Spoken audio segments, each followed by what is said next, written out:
Ainda sobre a questão demográfica e suas fórmulas ou teorias, né? E também o que a gente vai chamar de definições, nós vamos lembrar vocês que existe o que nós chamamos de população relativa ou densidade demográfica. O que é que nós conhecemos por PR ou DD? População relativa ou densidade demográfica. É o número de habitantes pela área.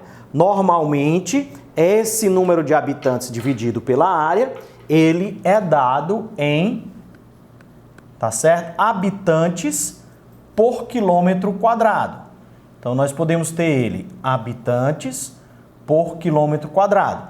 E aí, nós temos uma definição, pessoal, associada à questão da população relativa, que é povoado. Sabe-se que nós temos a diferença entre populoso e povoado. Qual é essa diferença básica? O termo populoso vai estar associado à população absoluta e o termo povoado vai estar associado à divisão do número de habitantes pela área e à ocupação nessa área. Por exemplo, eu posso ter em um gráfico, eu posso ter em uma tabela país A, B e C. País A com 100 habitantes, país B com 50 habitantes, país C com 10 habitantes. Então, qual é o mais populoso dos três? O que tem a maior população absoluta, o A. O menos populoso, o C, porque só tem 10 habitantes.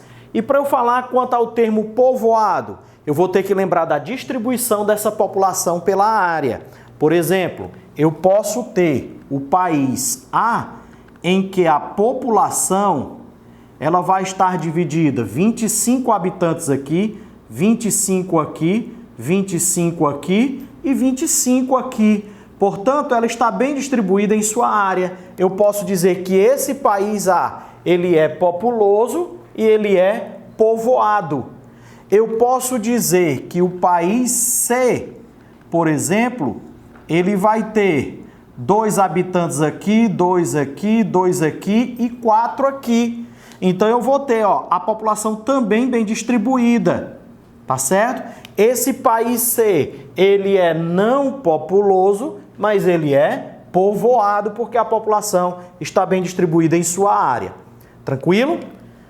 Os principais períodos de crescimento demográfico, eles vão estar inseridos no pós-Primeira Revolução Industrial e no pós-Segunda Grande Guerra Mundial. Nós podemos dizer que a evolução do crescimento populacional, ela vai ocorrendo de maneira lenta até o período X, que é o período da Segunda Grande Guerra Mundial. Quando chega aqui no pós-Primeira Revolução Industrial, você tem um crescimento. E aí, quando nós chegamos aqui no período Y, o pós-Segunda Grande Guerra Mundial, nós vamos ter aqui um rápido crescimento populacional. E é justamente a partir deste período que nós temos o chamado Baby Boom, a explosão demográfica, tá certo? Quais são os fatores que fazem com que no pós-Primeira Revolução Industrial e o pós-Segunda Guerra Mundial tenhamos esse rápido crescimento populacional? Nós temos a indústria farmacêutica aparecendo, o saneamento básico aparecendo, evolução da medicina de uma maneira em geral, evolução da produção agrícola, e aí tudo isso faz com que ocorra de maneira mais rápida a diminuição da nossa taxa de mortalidade.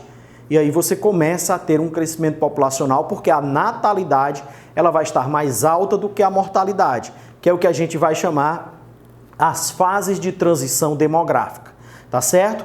O pós-Segunda Grande Guerra, nós vamos ter os efeitos semelhantes ao que ocorreu lá na Primeira Revolução Industrial com a Europa. É aqui no pós-Segunda Guerra Mundial que os países subdesenvolvidos vão começar a ter o seu processo de industrialização e tudo o que aconteceu lá na Europa do século XVIII para o século XIX, nos períodos de Revolução Industrial e principalmente da Primeira, o mundo subdesenvolvido também vai passar. E é o mundo subdesenvolvido que vai contribuir para esse período que nós chamamos de Baby Boom, explosão de meninos ou explosão demográfica. Tá ok? Tranquilo?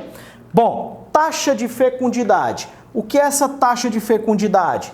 A taxa de fecundidade é o número médio de filhos por mulher em idade que coloca-se entre 15 e 45 anos. Sabe-se que abaixo dos 15 anos e acima dos 45 anos, a mulher pode sim ter filhos de maneira tranquila, mas como é uma média, coloca-se esse tempo. E aí é o número médio de filhos por mulher. O Brasil já teve uma taxa de 5,7, 6,3 filhos por mulher.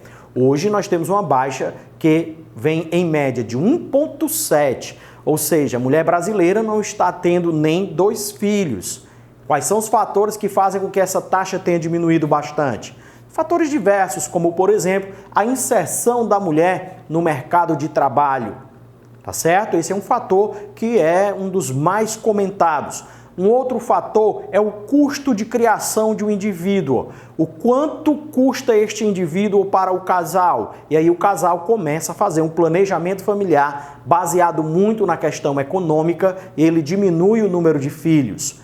Normalmente, quanto maior o grau de educação do casal, menor a quantidade de filhos. Isso é verificado no Brasil todo, em algumas regiões com maior evidência. À medida em que vai ocorrendo um processo de urbanização, de industrialização, de melhoria da qualidade de vida, naturalmente tende a ocorrer uma evolução da expectativa de vida ao nascer. A expectativa de vida ao nascer, ela hoje no Brasil pode se associar logo de maneira direta e em geral em torno de 76 anos.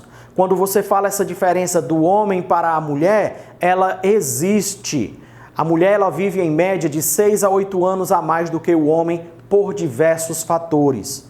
Nascem mais homens do que mulheres, mas nós temos mais mulheres do que homens, porque a taxa de mortalidade masculina ela é muito acentuada, principalmente dos 16 aos 26 anos. Fatores diversos, como por exemplo, acidente automobilístico, envolvimento com a questão da criminalidade, as doenças que passam a acometer o homem quando ele chega na fase adulta, elas são mais intensas por não procurar muitos serviços médicos, obesidade, diabetes, problemas de pressão, tudo isso aí vai intensificar a perda da qualidade de saúde do homem e aí nós temos essa diferença.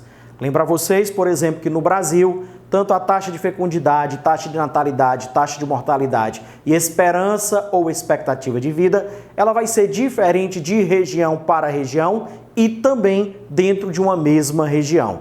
Tranquilo?